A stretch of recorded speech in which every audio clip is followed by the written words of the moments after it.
Big boss season 6 മത്സരാർത്ഥികളുടെ പ്രകടനം ഒരു graph രൂപേണ വരയ്ക്കുവാൻ വേണ്ടി ഇന്നത്തെ എപ്പിസോഡിൽ ആവശ്യപ്പെടുന്നതിന്റെ ഒരു പ്രൊമോ ഇപ്പോൾ വന്നിട്ടുണ്ട്. നോറയുടെ ഗ്രാഫാണ് ആദ്യം കാണിക്കുന്നത്. ബിഗ് ബോസ് ജേണി എന്നൊക്കെ അതിൻ്റെ തലക്കെട്ടിൽ എഴുതിയിട്ടുണ്ട്. ഇങ്ങനെ സ്റ്റെപ്പ് ബൈ സ്റ്റെപ്പ് ആയിട്ടുള്ള അങ്ങനെ മുകളിലോട്ട് കയറി പോകുന്ന ഒരു ഗ്രാഫും കാര്യങ്ങളും അതിൻ്റെ ചാർട്ടൊക്കെ റെഡിയാക്കി നോറ വെച്ചിട്ടുണ്ട്. എന്നിട്ട് നോറ പറയുകയാണ്, ഞാൻ ഇവിടേക്ക് ആദ്യം കയറി വന്നപ്പോൾ എനിക്ക് ഏറ്റവും അധികം പേടി വീക്കെൻഡ് എപ്പിസോഡും ലാലേട്ടനെയുമായിരുന്നു എന്നുള്ളതാണ്. പക്ഷേ പ്രേക്ഷകരായ നമ്മൾ കണ്ടിട്ടുള്ളത് നേരെ തിരിച്ചാണ്. വീട്ടിൽ എപ്പോഴും കരഞ്ഞു നിലവിളിച്ച് പേടിച്ച് നടക്കുന്ന ഒരു നോറ, എന്നാൽ വളരെ ഫ്രീ ആയിട്ട് ക്യൂട്ട്നെസ് ഒക്കെ വാരി വിതറി തുള്ളിച്ചാടുന്ന ഒരു നോറയാണ് ലാലേട്ടന്റെ എപ്പിസോഡിൽ വീക്കെൻഡ് എപ്പിസോഡുകളിൽ നമ്മൾ കാണാറുള്ളത്.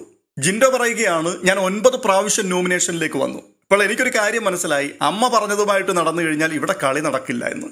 അഭിഷേക് ശ്രീകുമാർ പറയുന്നു, എൻ്റെ ലൈഫിൽ എനിക്ക് ഏറ്റവും കൂടുതൽ ഹൈപ്പ് ലഭിച്ചത് ഈ ടിക്കറ്റ് ടു ഫിനാലയിലാണ്. അതിന്റെ ഗ്രാഫൊക്കെ ഇങ്ങനെ മേളോട്ട് കയറി പോകുന്നത് വരച്ചു വെച്ചിട്ടുണ്ട്. തുടർന്ന് ജാസ്മിൻ പറയുന്നു, ഫസ്റ്റ് വീക്കിൽ തന്നെ ഹീറോ എന്ന് പറയുന്ന ഒരു ടാഗ് എനിക്ക് ലഭിച്ചിരുന്നു. പക്ഷേ വീക്ക് 2 വന്നപ്പോൾ ലാലേട്ടൻ എന്നോട് എന്തോ കാര്യത്തിന് ഒരു കലിപ്പുണ്ടായി. ഞാനിവിടെ കലിപ്പ് ലാലേട്ടൻ എന്നും എഴുതി വെച്ചിട്ടുണ്ട്. ഉടനെ തന്നെ ലാലേട്ടൻ പറയുക, എന്തോ കാര്യത്തിനൊന്നും അല്ലല്ലോ കലിച്ചത്, കാര്യമുണ്ടായിട്ടല്ലേ.